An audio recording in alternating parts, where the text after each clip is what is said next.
Hello दोस्तों, welcome to my YouTube channel. इस class में हम पढ़ने वाले हैं मौर्योत्तर काल के बारे में।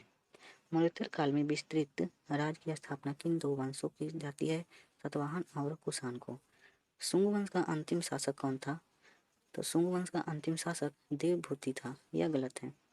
कण्व वंश की स्थापना वासुदेव ने किया था और इस वंश का अंतिम शासक सुशर्मा गौतमी था। सातवाहन वंश के संरक्षिका के रूप में किन दो महिलाओं ने शासन किया था?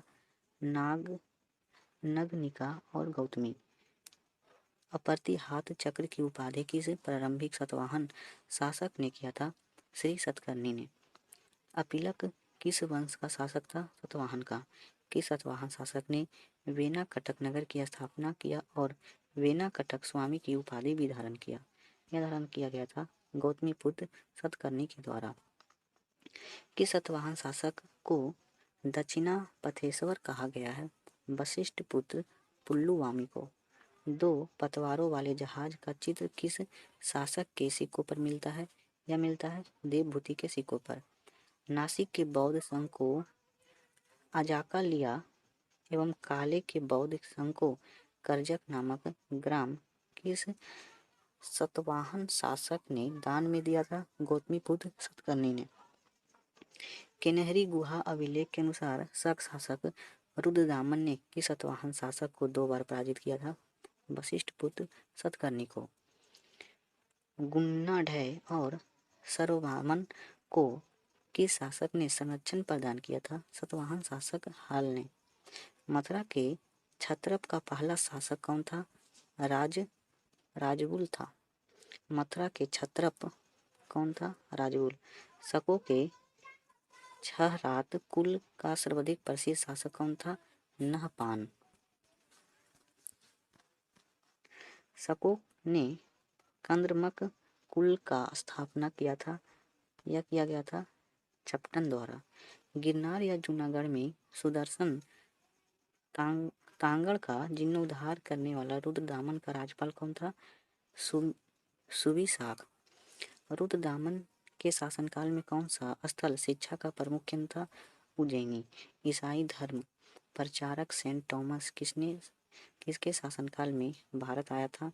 गोंदोफर्जिन के। महाभारत में सोतवाती को किस संज्ञा से अभिहित किया गया है? शक्तिमती से। चेदी वंश का सर्वाधिक प्रतापी शासक खारवेल था। भारत में प्रथम बैक्टीरियाइन पवन शासक कौन था? डेमेट्रियस। बौद्ध ग्रंथ में मिनांडर को किस नाम से अभिहित किया गया है? मिलिंद से। चिकित्सा शास्त्र का जनक माना जाता है हिप्पोक्रेटस को। भारत में कुषाण वंश का पहला विख्यात शासक कुजुल कंडफिसस था। कुषाण राजवंश को सर्वाधिक महान शासक कनिष्क था। बौद्धों में महायान शाखा का उत्थान किस बौद्ध संगीति में बाद हुआ था? चतुर्थ बौद्ध संगीति के बाद। इक्ष्वाकुओं ने किस वंश के पतन के बाद अपनी स्वतंत्रता सत्ता स्थापित किया था? सातवाहन। किस स्मृति में मौर्योत्तर काल में 57 जातियों को होने का उल्लेख मिलता है? मनु स्मृति में। महाभारत के 4 वर्णों के लिए कितने प्रकार के कर्तव्य बताए गए हैं? 9 कर्तव्य। कनिष्क ने किस धर्म को राजस्व प्रदान किया था? बौद्ध धर्म को। कला की किस शैली को ग्रीक बौद्ध शैली की संज्ञा दी गई है? गंधार शैली को। कनिष्क के शासनकाल में बौद्ध धर्म का कितनी शाखाएं विद्यमान थी? 18 शाखा। नक्षत्रों को देखकर भविष्य बताने की कला भारतीयों में किन यूनानियों द्वारा सीखी थी? सर्वाधिक शक्तिशाली पल्लव शासक कौन था? गोंदोफर्नेज। अभिलेखों में भूमिदान का पहला प्रमाण कब का है? ईसा पूर्व प्रथम शताब्दी का। वाकाटक वंश संस्थापक बिंद शक्ति किस गोत्र का ब्राह्मण था? विष्णु बुद्धि गोत्र का। किस कला को आदर्शवादी कला की संज्ञा दी गई है? मथुरा कला को। किस कला को यथार्थवादी कला की संज्ञा दी गई है? गंधार कला को। कला को किस शैली में बुद्ध की पहली मूर्ति का निर्माण कराया गया है? गंधार शैली को। स्ट्रेटो द्वितीय, स्ट्रेटो डेमेट्रियस तथा मिनांडर में से वह हिंद यवन शासक जिसने शीशे के सिक्के जारी किए थे? स्ट्रेटो ने। बिंबिसार, गौतम बुद्ध, मिलिंद प्रसेनजीत में से वह जो अन्य तीनों को समसामयिक नहीं था, मिलिंद को काव्य शैली का प्राचीनतम नमूना मिलता है कठियावाड़ के रुद्रदामन के अभिलेख में। रुद्रदामन प्रथम विभिन्न उपलब्धियां वर्णित है जूनागढ़ के अभिलेख में। बिना बेगार के सुदर्शन झील का जीर्णोद्धार कराया रुद्रदामन प्रथम उत्तरी तथा उत्तरी पश्चिम भारत में सर्वाधिक संख्या में से 3 सिक्के जारी किए गए थे कुषाणों के द्वारा। प्राचीन भारत में नियमित रूप से सोने सिक्के चलाए गए थे कुषाणों के द्वारा। भीम, कन्फ्यूशियस, कनिष्क, नहपान एवं बुद्धगुप्त में से किसके सिक्कों पर बुद्ध का अंकन मिलता है? कनिष्क के। काजूल, कड़फिशेस, दिम, कड़फिशेस, कनिष्क प्रथम तथा होविस्क में से वह शासक जिसको सर्वप्रथम सोने के सिक्के जारी करने का श्रेय दिया जाता है भीम कड़फिशेस को।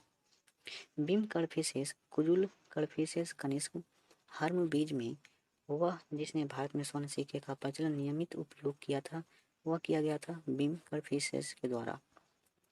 कनिष्क के सारनाथ बौद्ध प्रतिमा अभिलेख तिथि क्या है? 81 सन का। कुषाण शासक कनिष्क का राज्याभिषेक 78 ईसा में हुआ था। शक संवत प्रारंभ किया था 78 में।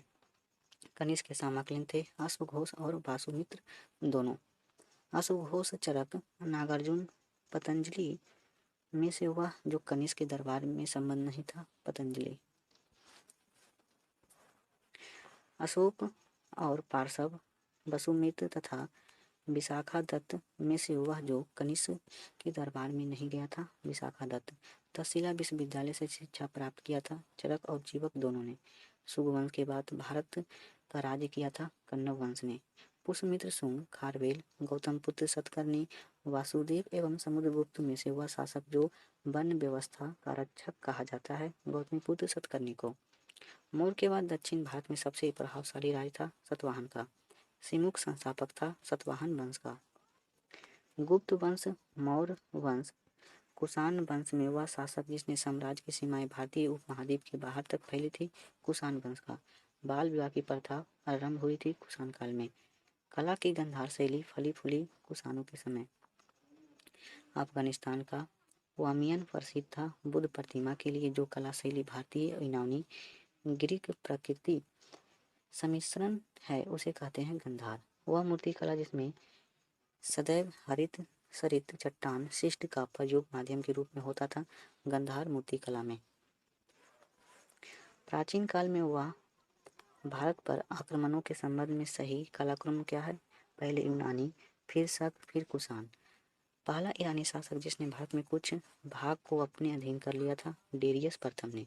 चलुइया, पल्लव, राष्ट्रकूट, सतवाहन राजवंशों में सबसे पुराना राजवंश था सतवाहन। आंध्र सतवाहन राजाओं की सबसे लंबी सूची मिलती है मत्स्य पुराण में।